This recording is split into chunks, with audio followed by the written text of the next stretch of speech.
Bismillahirrahmanirrahim. Alhamdulillahi rabbil alamin. Wassalatu wassalam ala al-mab'uthi rahmatan lil alamin. Nabiyyina wa habibina wa qudwatina Muhammad ibn Abdullah wa ala alihi wa sahbihi wa man sar ala nahjihi wahtada bihadihi wastanna bisunnati ila yaumiddin, amma ba'du. Muslimin dan muslimat, para jemaah, para pelajar, penuntut ilmu, pencinta ilmu, pencinta Al-Quran dan Sunnah, Assalamualaikum warahmatullahi wabarakatuh. Alhamdulillah, syukur kita kepada Allah Azza wa Jalla. Pada pagi ini 8 Ramadan 1445 bersamaan dengan 19/3/24, kita panjatkan kesyukuran kepada Allah Azza wa Jalla kerana dengan limpah kurnia-Nya, dengan izinnya, Allah pilih kita termasuk di kalangan hamba-hambanya yang mencintai Al-Quran dan bercita-cita untuk memahami Al-Quran, supaya Al-Quran menjadi teman kita dalam perjalanan panjang ke akhirat. Dalam kubur kita duduk seorang, Quran bersama kita. Bangun di akhirat, di bawah terik matahari yang panas, Quran bersama kita, dan dia akan pandu kita ke syurga. Amin ya rabbal alamin. Jadi alhamdulillah, sambungan pelajaran kita dalam surah Ali Imran. Surah Ali Imran, surah yang ketiga, juzuk yang keempat. Kita sudah masuk juzuk yang keempat. Ayat yang kita baca ini ayat 100 dan 101. 100 dan 101. Dua ayat ini Allah Ta'ala larang kita jangan ikut sekali-kali perangai ahlul kitab, Yahudi dengan Nasara untuk zaman dulu, dan jangan ikut orang-orang yang belajar kitab, belajar Quran tapi tak ikut undang-undang Quran. Mereka break Quran setakat baca, berlagu, tapi tidak dijadikan dustur Al-Quran sebagai undang-undang dalam negara. Jadi kita jangan ikut puak-puak ahlul kitab.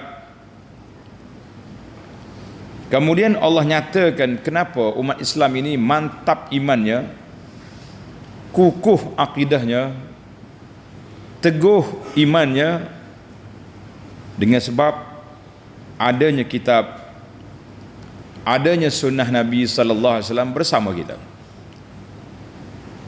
Kemudian Allah letak kepada kita jalan selamat, jalan bahagia, iaitulah al-i'tisam bil kitabi was sunnah. Kita kena i'tisam, mana kita berpegang, kita kena bergantung, beramal dengan Quran dan juga dengan sunnah Nabi sallallahu alaihi wasallam. Siapa dia ambil jalan ni, hudiya ila siratal mustaqim, Allah Ta'ala akan tunjuk kita jalan yang dikehendakinya. Allahumma ja'alna minal mustaqim. Ya Allah, janjikan kami di kalangan hamba-Mu yang Engkau bimbing, yang Engkau pandu, yang Engkau tunjuk ke jalan yang lurus. Alhamdulillah. Baiklah para pelajar, seperti biasa kita akan mula dengan baca ayat, kita bagi terjemahan dan kita mencari makna tafsir para ulama yang menafsirkannya, dan kita akan pergi mencari 5 faedah daripada ayat yang mulia ini. Bagi pelajar yang ada tafsir pimpinan Ar-Rahman, Jawi muka surat 118. Yang tak ada pimpinan ataupun yang edisi lain, cari je ayat Quran surah Ali Imran ayat 100 dan 101. Sama je ayat Quran, mana-mana versi pun. Yang berbezanya cara terjemahan dan cara olahan tafsir. A'udzu billahi minasy syaithanir rajim. يا أيها الذين آمنوا إن تطيعوا فريقا من الذين أوتوا الكتاب يردوكم بعد إيمانكم كافرين وكيف تكفرون وأنتم تتلى عليكم آيات الله وفيكم رسوله ومن يعتصم بالله فقد هدي إلى صراط مستقيم. الحمد لله. Mari kita pergi kepada terjemahan ayat dan tafsir ayat. Ya ayyuhallazina amanu. Allah Ta'ala panggil dalam ayat ini, dia seru siapa? Orang yang beriman. Begitulah apabila Allah SWT nak beri mana-mana undang-undang hukum, maka dia panggil orang yang beriman. Ya ayyuhallazina amanu. Sebab orang beriman je orang yang akan dengar, akur, tunduk dan patuh kepada arahan Allah Azza wa Jalla. Orang yang tak beriman, mana dia ikut? Tahu apa dia? Orang yang tak beriman tahu apa dia? Dia lawan je. Tengok beza dengan dua ayat yang lepas. Dua kali qul ya ahlul kitab, qul ya ahlul kitab. Mari ayat ni ya ayyuhallazina amanu. Ni orang yang orang panggil, orang kata jadi kerjanya puak-puak ni, yang berfaedah menerima ayat Quran ni, orang yang beriman. Allahumma ja'alna minhum. Ya Allah, jadikan kami di kalangan hamba-hambamu yang beriman, yang ikut arahan, patuh dan taat kepada perintah Allah dan berpegang dengan sunnah Rasulullah sallallahu alaihi wasallam. Allah kata apa? Ya ayyuhalladzina amanu in tuti'u fariqan minal ladzina utul kitab. Wahai orang-orang yang beriman, jika kamu taat akan suatu puak dari orang-orang Yahudi dan Nasara, disebut dengan nama ahlul kitab, yang diberikan kitab itu, yaruddukum ba'da imanikum kafirin. Kalau mu ikut dia, mu taat kepada dia, nascaya mereka akan mengembalikan kamu menjadi orang-orang kafir sesudah kamu beriman. Na'udzubillah. Apa cerita ni? Tengok al-munasabah. Munasabah ayat ini dan ayat sebelumnya. Apa dia munasabah? Anna Allah Ta'ala wabbaha ahlul kitab ala kufrihim. Dalam ayat yang lepas, Allah Ta'ala cerca keji puak-puak ahlul kitab kerana mereka ada kitab, mereka tahu yang benar, mereka kenal Rasulullah sallallahu alaihi wasallam, tapi mereka lawan. Kafir. Satu, bahkan mereka menyekat orang lain daripada jalan Islam. Maka Allah Ta'ala telah murka kepada mereka. Datang ayat ini, nasabah, datang ayat 100 ini, Allah Ta'ala tak cakap dengan ahli kitab, biarkan mereka. Qul mutu bighaizikum, mati begitulah kamu. Marah. Maka dalam ayat ini Allah yukhatib al-mu'minin. Allah Ta'ala didik, berkata-kata, tujukan kata-kata ini kepada orang yang beriman. muhazziran iyyahum minal ightirar bil mudillin, memberi amaran supaya kita tidak terkoyak, terkesan atau terpengaruh dengan gaya diayah yang dibuat oleh puak-puak sesat Ahlul Kitab. Maka oleh kerana mereka itu kafir, tak layak kamu ikut mereka. Jangan ikut, jangan taat, jangan dengar kata-kata mereka, kerana mereka itu doa al-fitnah, mereka doa fitnah pada orang Islam. Ini munasabah ayat. Maka datanglah ayat kita ni, para jemaah sekalian.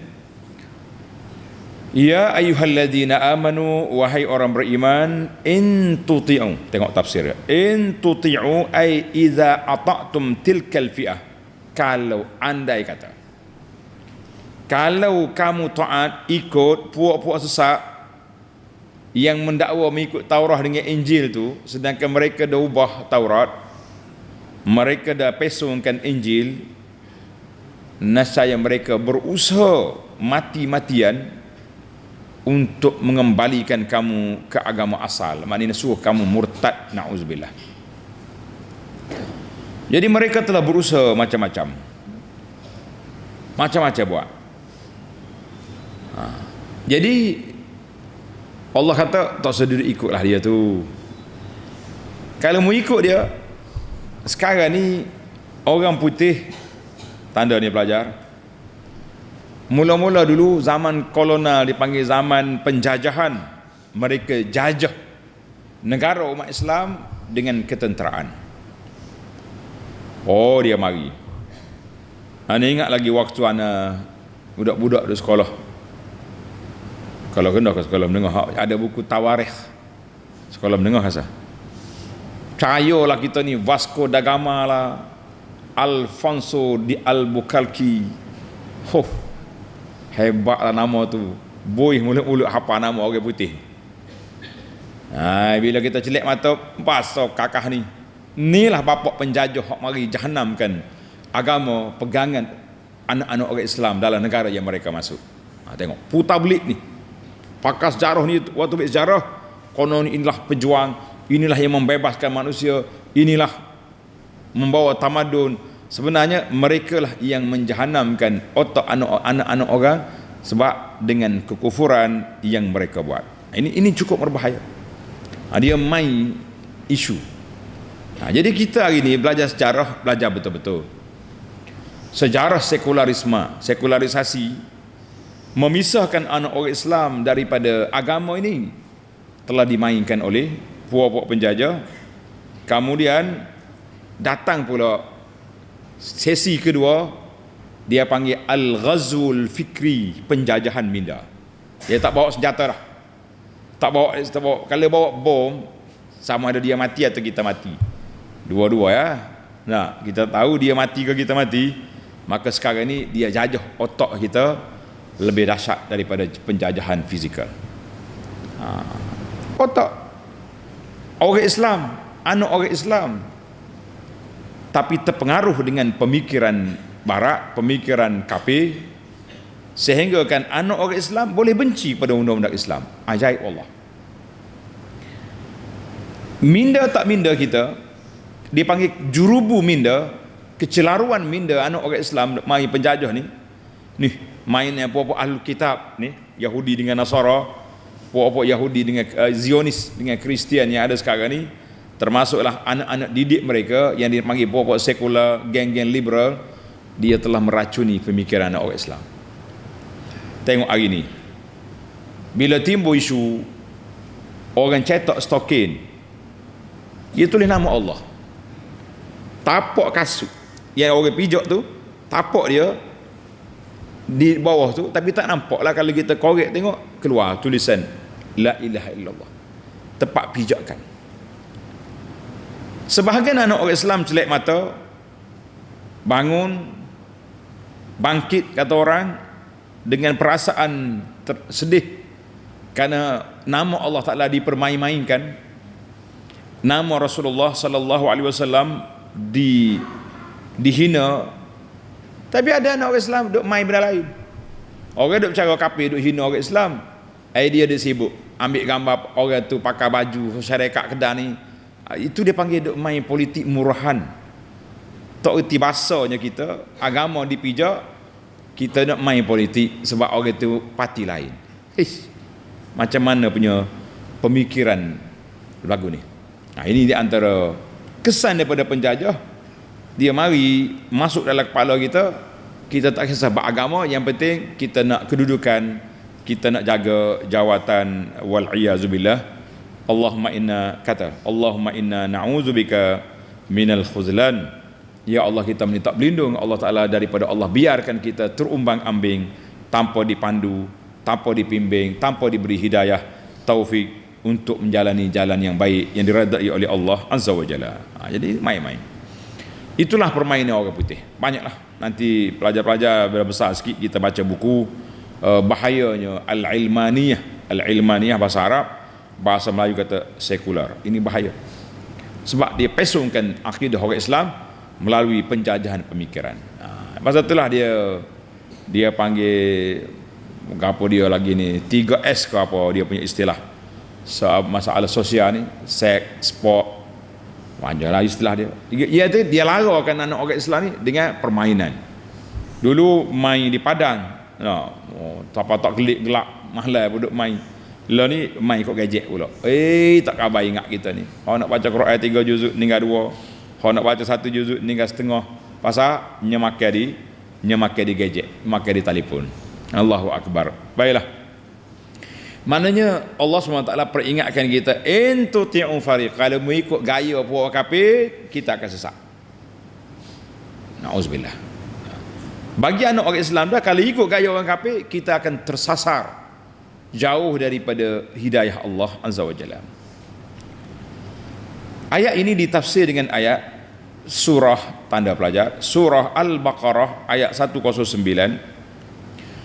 وَدَّ كَثِيرٌ مِّنْ أَهْلِ الْكِتَابِ لَوْ يَرُدُّونَكُمْ مِّنْ بَعْدِ إِيمَانِكُمْ كُفَّارًا حَسَدًا مِّنْ عِنْدِ أَنفُسِهِمْ مِّنْ بَعْدِ مَا تَبَيَّنَ لَهُمُ الْحَقُّ. وَدَّ كَثِيرٌ مِّنْ أَهْلِ الْكِتَابِ, bercita-cita besar, angan-angan besar puak-puak ahli kitab ni, Yahudi dengan Nasara, puak-puak Zionis, puak-puak Kristian, berangan-angan besar kalau boleh pesongkan orang Islam jadi murtad setelah mereka beriman. Lish, kenapa? Allah Ta'ala gambarkan dalam jiwa dia hasadam min indi anfusihim, kerana hasad dalam jiwa mereka. Min ba'di ma tabayyana lahumul haq, sedangkan mereka tahu pun yang benar. Dia tahu dalam kitab Taurat dia ada, dalam kitab Injilnya ada, tapi dia tak mau. Sebab apa tak mau? Sebab mereka lawan, tetap lawan. Dia kira nak balas yang dengan kita. Sebab itulah kalau kita baca dalam kitab Ahlus Siyar, kitab-kitab sirah, ada sebahagiannya kitab Asbabun Nuzul contohnya, Lil Wahidi dan juga Al-Bahrul Muhit, dia dengar cerita ni. Imam Ibnu Jarir ini Tabari meriwayatkan daripada Zaid bin Aslam, seorang bapa besar Yahudi, nama dia Syas, tulis Shin Alif Sin, Syas bin Qais Al-Yahudi. Jangan ada bernama anak Syah gini, jangan. Syas, bukan Shin Alif Ha tu Syah lain, ini Syas, S-H-A-S, Syas, jangan buat Syas bin Qais ni bapa Yahudi, tua dah umur dia, tua, kata orang tua bangka, tak erti bahasa, na'udzubillah. Sangat benci pada orang Islam. Allahu akbar. Syadidul hasad, benci, sangat hasad.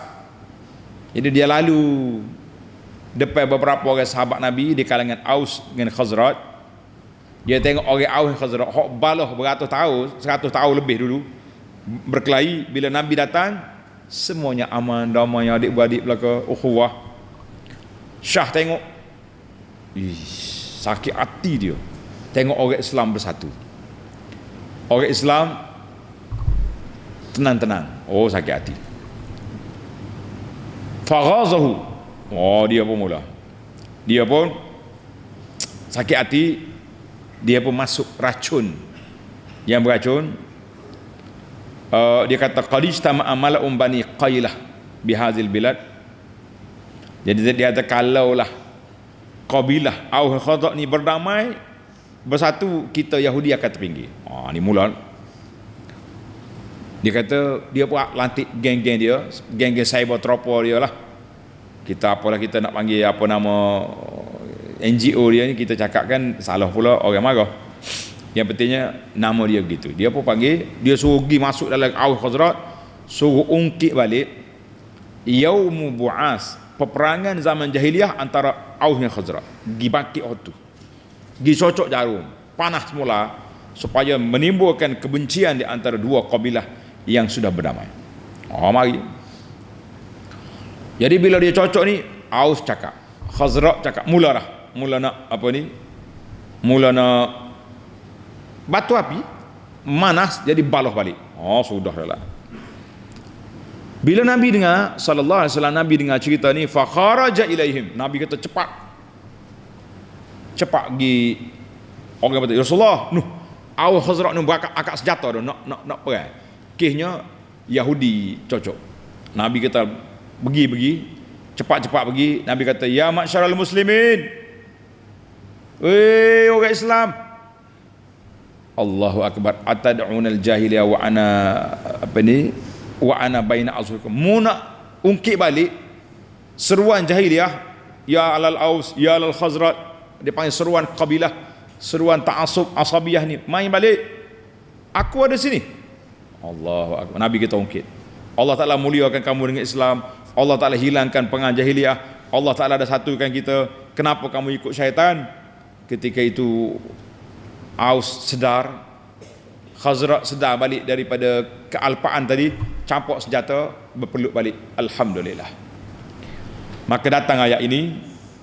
Ini dalam riwayat ni lah, dalam riwayat ni, fa anzalallahu ya ayyuhalladzina amanu, hei orang yang beriman. Untuk konteks ketika itu Aus dengan Khazraj, sebab dia ada depan Nabi. In tuti'u fariqam minal ladzina utul kitab, kalau mu dengar kata puak-puak Syas dengan syaitan Yahudi ni, yaruddukum ba'da imanikum kafirin, mereka akan kembalikan kamu jadi kafir semula, wal iyaz billah. Allahu akbar. Ini di antara ilmu yang kita kena belajar. Para jemaah sekalian, jangan sekali-kali kita terkesan dengan permainan Yahudi yang nak memecah belahkan kesatuan umat Islam. Samalah kita zaman kita ini, kalau ada cara perdamaian di antara kabilah, kumpulan-kumpulan Islam, sama ada NGO ke, parti-parti ke, apa saja yang kita berpecah kerana diracun oleh Yahudi, puak-puak Kristian penjajah melalui sistem demokrasi ni, kalau kita boleh satukan puak kita, alhamdulillah. Tapi ingat, siapa saja nak menyatukan umat Islam, kita akan ditentang oleh dua kumpulan. Yang pertama kumpulan munafik, yang kedua kumpulan yang memang anti Islam. Mereka tak akan tengok orang-orang yang akan bersatu, jangan tengok. Nabi ada sekali pun sempat mereka cocok batu api untuk memecah belahkan umat Islam. Kita kata wal'iyazubillah, kita minta berlindung dengan Allah Azza wa Jalla. Baiklah, mari kita terus pada ayat yang kedua. Kalau kita ceramah tajuk ni panjang, tapi kita nak baca tafsir untuk ambil iktibar, ambil pengajaran daripada keruntuhan umat yang dahulu, hasil daripada cocokan batu api yang dimainkan oleh puak-puak kafir. Tak kiralah kafir itu Yahudi ataupun kafir Kristian ataupun apa-apa nama kafir atas dunia yang ada hari ini, kebanyakannya yang duk main cocok-cocok ni puak-puak Kristian yang berlindung di balik-balik nama kumpulan-kumpulan, wal-iyaz billah. Jangan ingat, kita kena belajar. Ini kadang-kadang kita bangga sangat.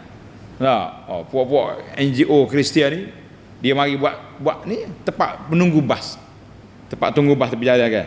Dia tepek dia punya nama kelab. Nama kelab ni kelab tu. Kita kata sesak miskin sangat ke? majlis perbandaran kita ni nak buat tempat nunggu bah atas bajet kita, terpaksa kena serah tengkuk kepada kelak-kelak Kristian untuk anak kita duduk tunggu bah itu, sambil tu baca nama kelak. Akhir sekali masuk di hati, oh bisa juga kelak ni dia. Kalau tak ada dia panah kita. Subhanallah.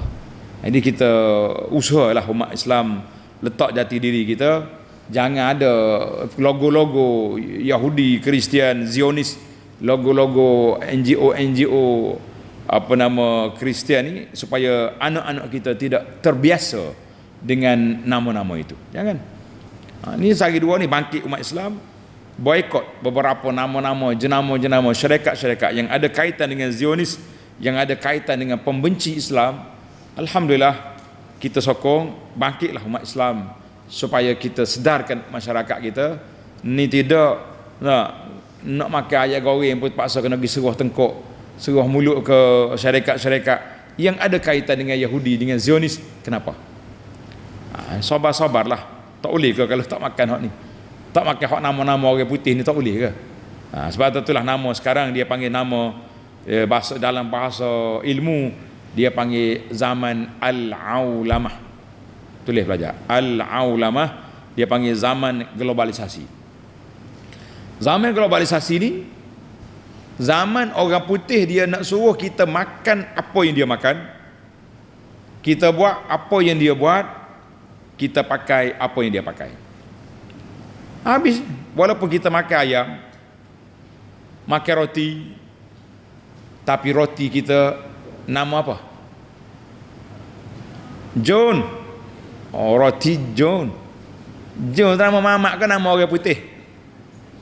Kalau buah nama Johor tak jadi, tak sedap. Kena orang putih juga. Roti John. Yeah. Ni nak makan sosis. Apa nama sosis ni? Mau makan apa tu? Dok. Siapa dia makan dok? Coting atas piah atas kepala.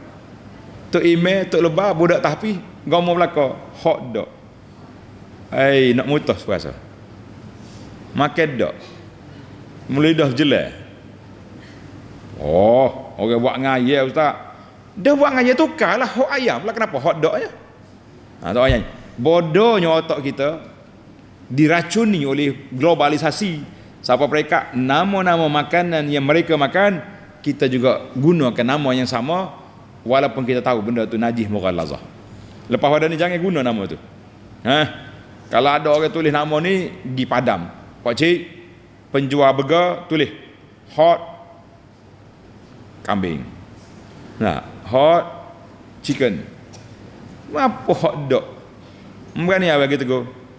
Berani apa memakai dog juga? Jangan. Istilah tu telah meracuni kepala anak-anak kita, sebut hot dog celek mata lalu. Mari awal kita makan pulut lepa, tupak dakak, tak bangunlah. Gapo dia pulut lepa? Mungkin kenal pulut lepa. Tak tahu gapo pulut. Tupak dakak kena. Burger, hot dog, tahu belaka. Makanan dia bahan habis, kacau orang putih habis dah. Masya-Allah. Ini semua mainan orang putih. Mainan puak kafir, puak Kristian, puak geng-geng dia ni. Siapa mereka? Umat Islam pakaian kita serupa dengan orang putih. Duduk di kampung mana pun sama dengan Los Angeles. Betul.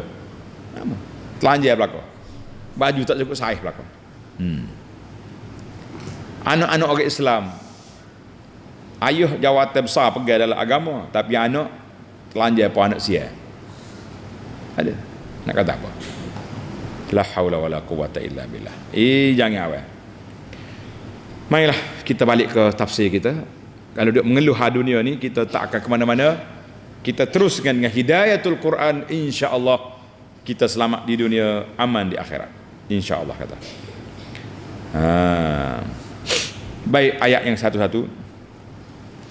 Wa kaifa takfuruna wa antum tutla alaikum ayatullahi wa fiikum rasuluh وَمَنْ يَعْتَصِمْ بِاللَّهِ فَقَدْ هُدِيَ إِلَى صِرَاطٍ مُسْتَقِيمٍ. Dan bagaimana kamu akan menjadi kafir padahal kepada kamu dibacakan ayat-ayat Allah, ini Al-Quran, dan dalam kalangan kamu ada Rasulnya Muhammad sallallahu alaihi wasallam. Bila ni awal? Waktu Nabi kita hidup. Sekarang ni Rasulullah ada ke tak ada? Ni lah ni Rasulullah ada ke tak ada? Siapa kata tak ada? Sunnah Nabi itu Rasulullah lah tu. Sunnah Nabi, hadis Nabi, Bukhari ada, Muslim ada tak kita? Itu sunnah dia. Mana Nabi ada bersama dengan kita, ilmu yang ditinggalkan tu. Tapi hak kata Nabi mari duk cokoh sekali dengan dia tu, hak tu geng-geng ajaran pelik nama dia. Lah ni ada kumpulan hak duduk menyanyi ni atas dakwaan Nabi mari duk sekali. Dia hafal sejarah Ijaz tengah tu. Rasulullah akan datang. Ini ajaran pelik apa? Kalau ada hak lagu ni jangan dipercaya. Mari Nabi mari tempat dia tu. Ni baru ni keluar dalam video, dia buat majlis Maulid, lepas tu dia letak apa ni, apa nama, bedak nak tengok tapak kaki masuk. Kalau Nabi dia kata tapak kaki Nabi. Punya kepercayaan pelik tu berlaku dalam masyarakat. Nabi ada di sini dengan makna sunnah Nabi ada bersama kita. Kamu tidak akan sesat, tidak akan terpaisung, tidak akan lari daripada landasan ini selagi kita berpegang dengan Quran, berpegang dengan sunnah Rasulullah sallallahu alaihi wasallam. Jadi pada zaman Nabi, wa fiikum rasuluh, Nabi ada sekali dengan kamu. Jadi dua. Yang ketiga, wa may ya'tasim billah, dan sesiapa berpegang teguh kepada Allah, yakni kepada agama Allah. Kita pegang, belajar akidah yang mantap, akidah as-sahihah yang datang daripada Nabi sallallahu alaihi wasallam, disambung oleh para sahabat, disambung oleh tabi'in, imam-imam yang besar, kita akan selamat. Kita akan selamat. Faqad hudiya ila siratim mustaqim, kamu akan diberi petunjuk oleh Allah ke jalan yang apa ni, yang baik. Alhamdulillah, ke jalan yang lurus. Baik, kita pergi tafsir sikit. Kaifa takurun, kaifa tartaddun, bagaimana kamu nak tinggal agama ni? Bagaimana kamu nak berpaling daripada beriman, wahai orang beriman, sedangkan bersama kamu alat penguat iman sudah ada yang boleh menghalang kamu daripada murtad. Apa dia alat penguat iman? Tanda ni pelajar. Alat penguat iman yang pertama sekali Al-Quranul Karim, yang kita baca, yang kita tadabbur, yang kita mengaji tafsir. Ini penguat iman yang paling kuat sekali. Penguat iman duduk mana? Duduk di Quran. Sebab itulah sebahagian daripada makhluk pengganggu ni, dia tak mahu kita mengaji Quran. Dia suruh kita belajar baca Quran saja. Mau baca je Quran, taranum je Quran, tafsir, tadabbur, no. Sebab apa? Kalau berpegang dengan zahir Quran ni boleh jadi kafir. Subhanallah. Allah Ta'ala turun Quran untuk jadi hidayah. Kita dimomok-momokkan, ditakut-takutkan dengan apa? Dengan jadi kafir kalau pegang dengan Quran. Subhanallah, ajaib Allah. Ini kalau tafsir Quran dengan kepala otak memanglah kafir. Kita tafsir Quran dengan tafsir yang ditafsirkan oleh para ulama, kenapa pula takut? Ini sepatutnya kita tidak takut, tapi kita dimomok-momokkan, ditakut-takutkan. Baru ni ada jemaah kita ni, dia duduk mengaji kelas online ni. Bila dia hantar link kepada keluarga dia, dia kutuk, dia kata Abu Anas tu bukannya ulama tafsir. Ana bagi tahu sekali lagi pada jemaah, kalaulah saya al-faqih ila Allah, Abu Anas kata, tuan-tuan saya ni ahli tafsir Quran, tuan-tuan balik selalu tak usah dengar. Tapi kita hanya baca kitab tafsir. Qala Tabari, qala Ibnu Katsir, qala kerja Abu Anas tolong baca kepada tuan-tuan je, bukan kerja menafsir Quran. Kita kena faham. Tafsir Quran tu dia tak ada baca orang, dia pakai sarah diri dengan kepala otak dia, tu baliklah, tak usah dengar. Itu dia panggil mengarut punya orang. Jangan main. Jadi penguat iman yang pertama, Al-Quranul Karim. Bila kita baca, kita faham, kita tadabbur makna dia, inilah penguat yang paling utama sekali. Yang kedua, wa Rasulullah sallallahu alaihi wasallam baina azhurikum. Para sahabat zaman tu ayat Quran ni, macam mana mereka nak lari? Sebab bersama mereka ada Rasulullah sallallahu alaihi wasallam. Sekarang ni Rasulullah sudah wafat, tapi ilmu dia tidak wafat. Ilmu Nabi wafat atau tidak? Tak wafat. Al-Quran ada, sunnah Nabi alhamdulillah ada, yang sahih ada. Ulama-ulama telah bekerja bermati-matian mengembara sana sini kumpul hadis Nabi sallallahu alaihi wasallam, dan mereka juga telah ada pengajian khas, dia panggil ilmu hadis, yang nak tahu yang ni sahih, yang ni tak sahih dari sudut hadis. Jangan pandai remeh. Setengah orang ni Allah lah, nak nunjuk pandai ayat hadis tu sahih, dia tak sahih, dia tu siapa?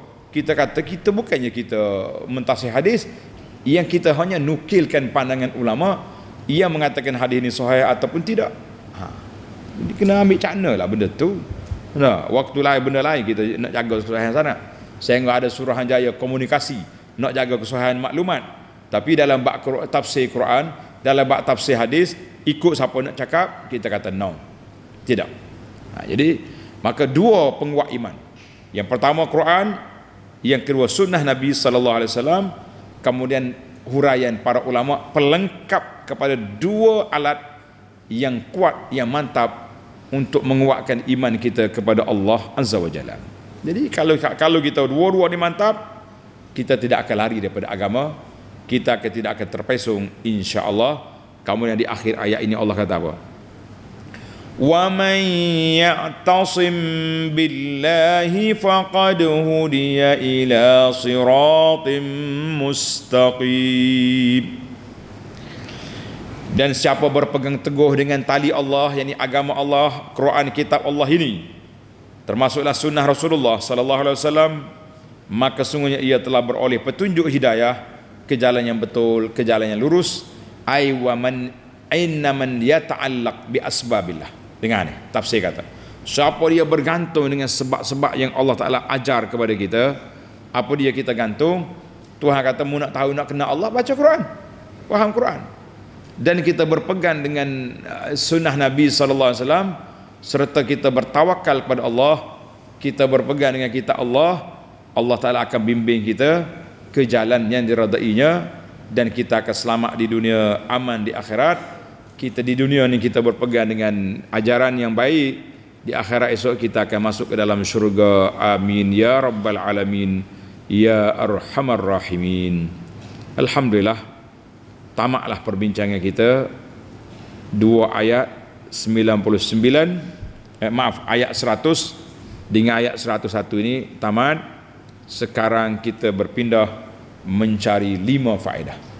Pelajar-pelajar kena ada buku, ada kertas, nulis tanda hak kita belajar ni. Baru ingat, tulis al-faidatul ula, faedah yang pertama. Allah Ta'ala mula ayat ini dengan ya ayyuhallazina amanu, orang yang beriman. Ayat ini an-nida, seruan. Ya tu kata seru, hei orang beriman. Muwajjahul lil mu'minin min babil ighra.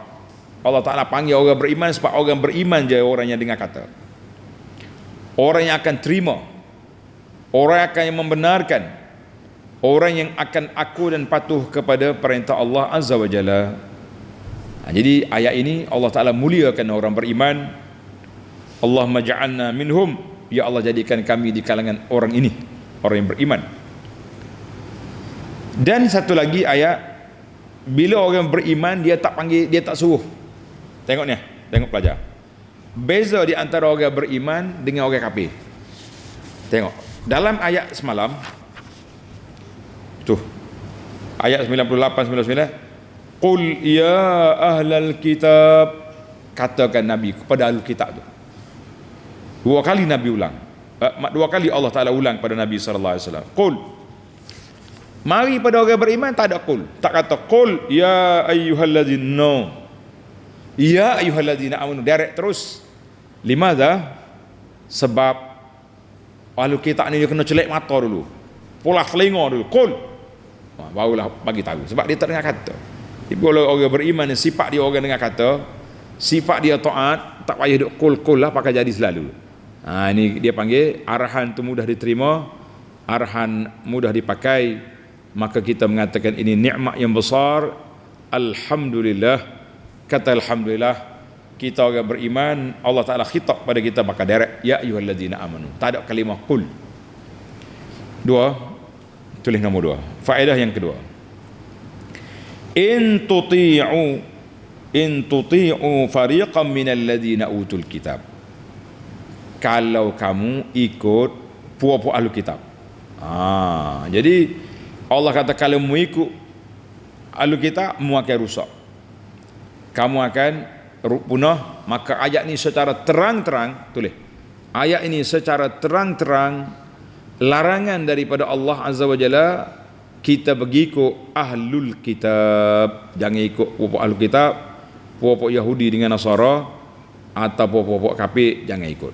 Karena itu sebahagian daripada ulama tafsir seperti Fakhruddin Ar-Razi dan lain-lain menyebut dalam tafsir, dia kata ayat ini, tulis, ini penting, kata-kata ini penting, al-hadharu min ta'ati ahli kitab, ayat ini larangan daripada mentaati ikut ahli kitab, wat talaqi anhum, pergi belajar ngaji dengan dia. Sekarang ni ada sebahagian anak orang Islam pergi belajar ilmu agama dengan puak-puak kafir, dia panggil orientalis. Kita boleh belajar dengan barat dalam ilmu dunia, nak pergi belajar engineering, nak pergi belajar medik, nak pergi belajar tu belajar. Tapi yang peliknya, anak orang Islam hodok ngaji Quran ajak kecil, pergi belajar, pergi talaki ilmu dengan bapak kafir yang tak pernah mandi junub.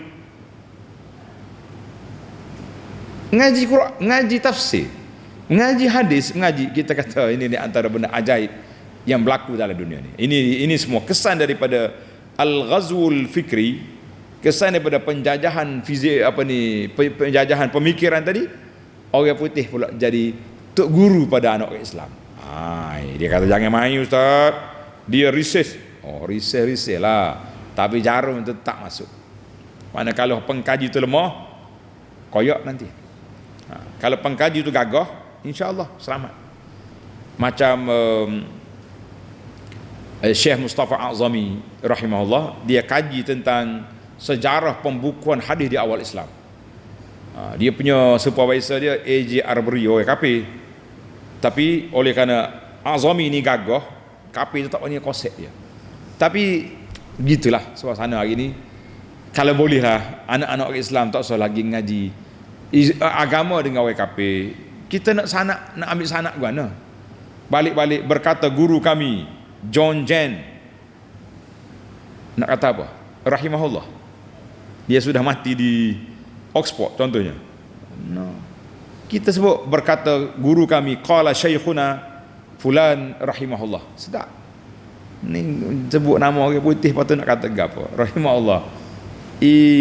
Penat juga kita jangan. Jadi jangan sekali-kali ayat ini larangan daripada kita duduk talaki dengan ahlul kitab ataupun mengikut mazhab-mazhab mereka, kerana ini juga menjadi sumber kepada kebahaya dalam hidup kita ni. Baiklah, yang ketiga. Wa kaifa takfuruna wa antum tutla alaikum ayat wa fiikum Rasulullah. Wa fiikum Rasulullah. Dalam ayat ini Allah Ta'ala perkenalkan ma'rifatu fadli sahabah. Allah Ta'ala perkenalkan kelebihan para sahabat, kelebihan para sahabat yang besar sebagai satu anugerah yang Allah Ta'ala berikan. Sebab itulah sahabat dia duduk dengan Nabi SAW. Dia tengok turun ayat Quran, kalau tak tengok depan pun, tapi turun je dia dengar selalu. Itu kelebihan para sahabat yang Allah Ta'ala pilih mereka. Karena itulah Rasulullah sallallahu alaihi wasallam telah bersabda, tulis hadis ni, la tasubbu ashabi, mu jangan maki sahabat aku. Kalaulah salah seorang daripada kamu sedekah dengan apa? Sebesar bukit Uhud emas ni. Bukit Uhud ni panjang kau kecil. 6 kilometer ni. Dalam buku Madinah ni kata Bukit Uhud ni panjang dia 6 kilometer. Panjang saja. Lebar dia 3 kilometer. Nabi kata kalau mu sedekah besar Bukit Uhud ni mas, tak sama dengan sahabat aku sedekah secupok gandum ataupun setengah cupok. Macam mana kita mau? Kenapa ada di kalangan manusia yang celupa mulut, dia panggil puak-puak Syiah ni duduk maki sahabat Nabi. Kita kata jangan sekali-kali. Allahu Akbar. Jangan ini. Jadi Nabi kita sallallahu alaihi wasallam bagi tahu kelebihan sahabat-sahabat. Ni, tak baca dalam buku Madinah ni kita ada tulis dekat sini. La tasubbu ashab. Mu jangan maki sahabat aku. Ni senang-senang kita pergi berkawan. Ni ramai ni orang-orang hok pergi melawat negara Syiah. Negara Syiah sekarang ni negara Iran itulah. Oi, buih mulut balik puji. Comel, hebat. Enggak apa benda. Kata mulut itulah hok duk puji awak itulah. Ia duduk maki sahabat pagi petang siang malam. Tiba-tiba macam mana kita boleh pergi puji mereka, kita boleh puji mereka dalam masalah. Tak usah puji-pujilah. Kan? Kalau ada orang-orang terpengaruh dengan ni, kita kata ini di antara orang yang perlu diperbetulkan dia punya perjalanan. Tu hadis la tasubbu ashabi ni rawahu Abu Sa'id Al-Khudri. Hadis ini sahih, dikeluarkan oleh Imam Bukhari dan juga Imam Muslim. Alhamdulillah, hadis sahih. Jelas Nabi kita sebut. Itu kelebihan para sahabat. Yang keempat, tulis nombor 4. Yang keempat, bagaimana orang-orang yang hidup dengan Nabi sallallahu mereka nak tinggalkan ajaran Islam. Kita sekarang ni pun walaupun Nabi sudah wafat, tapi ajaran Nabi ada sekali lagi kita. Dua mekanisme, tulis, penguat iman, dua mekanisme penguat iman. Zaman Nabi dulu, mereka duk baca Quran depan Nabi sallallahu alaihi wasallam. Yang kedua, wujud ar-rasul, Nabi kita ada bersama dengan mereka. Mereka tengok mukjizat, mereka tengok apa ni benda-benda yang pelik, akhlak sifat Nabi sudah ada. Sekarang zaman kita Nabi sudah wafat, tapi dua ni tetap menjadi sumber penguat iman. Dua ni tetap menjadi sumber penguat iman. Yang pertama Al-Quran. Bacalah Quran pada waktu malam dan waktu siang.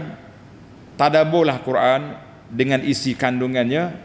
Jangan duk main kelas tadabbur ya. Setengah orang ni bangga sangat dengan kelas tadabbur. Pagi-pagi duk tulis tadabbur Quran, faham, baca, amal, tapi dari sudut kehidupan tak sama dengan Quran. Ni masalah kita sekarang ni. Anda duk tengok pejuang Quran, alhamdulillah, nikmat. Tapi kita tak jaga etika Quran. Bercampur gaul laki-laki perempuan dalam kelas contohnya. Yang perempuan-perempuan pun duduk main muncul tiung juga, keni lutut pun ada. Kita kata pejuang Quran lagu mana tu? Tidak mengikut etika Quran. Jadi kita sekarang ni kita cuba belajar menghayati cara hidup yang diajar oleh Quran. Yang kedua, sumber yang kedua zaman Nabi adanya Rasulullah sallallahu alaihi wasallam. Setelah Nabi wafat, yang ada depan mata kita al-sunnah. Sunnah Nabi ada, kita belajarlah sunnah. Banyak ilmu, banyak maklumat, banyak makrifah yang terdapat dalam sunnah Nabi sallallahu alaihi wasallam. Alhamdulillah, saya kata saya bersyukur kepada Allah Subhanahu wa taala kerana walaupun umur kita taklah tua sangat, tapi kita sudah khatam beberapa kitab hadis yang menjadi rujukan masyarakat. Di antaranya hadis 40 khatam. Lengkap siri kuliah. Tuan-tuan tengok dalam YouTube Halaqah Abu Anas Madani, di situ ada playlist dia, cari hadis 40 khatam. Kitab Riyadhus Salihin. Riyadhus Salihin ada 100 berapa? 150 siri ke berapa lebih kurang. Lengkap dia punya susunan. Alhamdulillah. Kitab Mustika Hadis, ana baca daripada muqaddimah 3 jilid khatam. Alhamdulillah. Yang kita tak khatamnya kitab Fiqhus Sunnah tak ada khatam. Satu masa kita akan baca nanti insya-Allah. Biiznillah azza wa jalla. Kita kata jangan kata Nabi tak ada dah kita terumbang-ambing. Kita kata Nabi sudah wafat, tapi depan mata kita ada sunnah Nabi sallallahu alaihi wasallam yang hidup selagi hayat di kandung badan. Sunnah dan Quran menjadi pedoman insya-Allah. Baiklah, kita berpindah pada yang terakhir. wa man ya'tasim billahi faqad hudiya ila siratim mustaqim. Siapa dia berpegang dengan agama Allah, tulis inilah tali yang paling kukuh, benteng yang paling kuat, orang panggil tempat perlindungan yang paling gagah, iaitulah berpegang dengan kitab Allah, berpegang dengan ajaran Allah Azza wa Jalla, mengikut tafsiran yang dibawa oleh para ulama salafus salih. InsyaAllah kita akan selamat. Jadi siapa nak selamat, siapa nak jalan ikut jalan Nabi sallallahu alaihi wasallam, siapa nak ikut petunjuk hidayah Allah Azza wa Jalla, berpeganglah dengan Al-Quran, berpeganglah dengan sunnah Nabi sallallahu alaihi wasallam, faqad hudiya ila siratal mustaqim, mereka akan dapat jalan petunjuk. Allahumma ja'alna minal mutamassikin bil kitab was sunnah. Ya Allah, jadikan kami, keluarga kami, pelajar-pelajar kami di alam nyata, di alam maya ini, orang yang berpegang dengan Quran, orang yang berpegang dengan sunnah Nabi sallallahu alaihi wasallam. Berilah kepada kami dengan kuasa-Mu ya Allah memahami dua sumber yang utama ini berdasarkan kepada kepahaman ulama salafus saleh dan juga huraian ulama-ulama yang mutaakhirin, yang dengan kepahaman yang baik, sehingga Al-Quran dan sunnah menjadi pembimbing kami, pemandu kami di dunia, peneman kami dalam kubur, dan memandu kami ke syurga-Mu ya Rabbal Alamin ya Arhamar Rahimin. Ya Allah, pada bulan Ramadan yang mulia ini kami juga memohon dengan nama-Mu yang maha indah, dengan sifat-Mu yang maha tinggi, supaya Engkau jadikan kami, dua ibu bapa kami, keluarga kami, dan orang-orang yang kami sayangi, murid-murid kami ini, min utaqaika minan nar, daripada orang yang tersenarai, bebas daripada neraka dan layak ke syurga.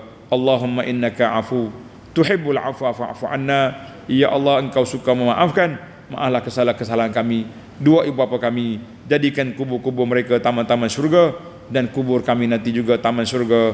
Allahumma khtim lana bi husnil khatimah, wa sallallahu ala nabiyyina Muhammad wa ala alihi wa sahbihi ajma'in, walhamdulillahi rabbil alamin. Wassalamu alaikum warahmatullahi wabarakatuh. Subhanakallahumma wa bihamdika asyhadu an la ilaha illa anta astaghfiruka wa atubu ilaik. InsyaAllah esok kita sambung ayat 102 103 biiznillahi azza wa jalla. Assalamualaikum.